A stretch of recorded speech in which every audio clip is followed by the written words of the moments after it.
In today's video, I'm going to teach you how to get a refund on eBay, providing you with a comprehensive tutorial to ensure the process goes as smoothly as possible.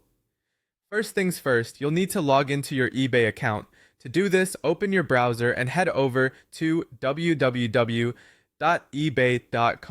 Make sure to sign in using your credentials. If you've forgotten your password, don't worry, just follow the recovery steps eBay provides to regain access to your account. Now that we're signed in, let's proceed to the Purchase History section. Click on the My eBay link located at the top right corner of the page.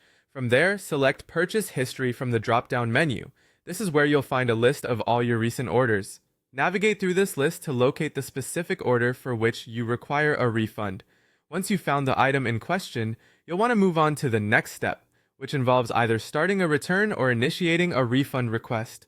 Next to the relevant item, click on More Actions and then choose either Return this item or Request a refund.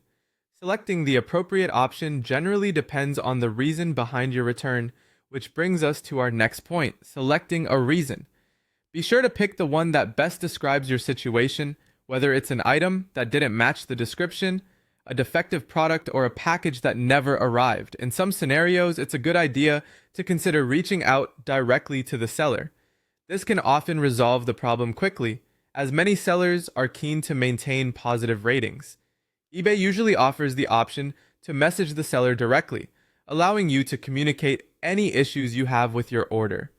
If, however, you've reached out to the seller and did not receive a satisfactory response, or if they unfairly deny your refund request, you can escalate the matter under eBay's money-back guarantee.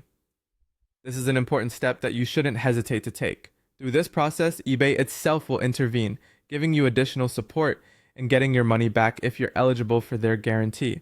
With an approved refund, you'll want to know how and when you'll receive your money. Refunds typically revert to your original method of payment, like PayPal, a credit or debit card, or your bank account. However, be patient, as processing can take about 3 to 5 business days after the seller either accepts the return or after eBay decides the case in your favor. Finally, stay informed of your refund's progress by tracking it under My eBay, specifically within the Purchase History section. You'll also receive email updates from eBay, keeping you in the loop. And there you have it, a step-by-step guide on ensuring your eBay transactions are fair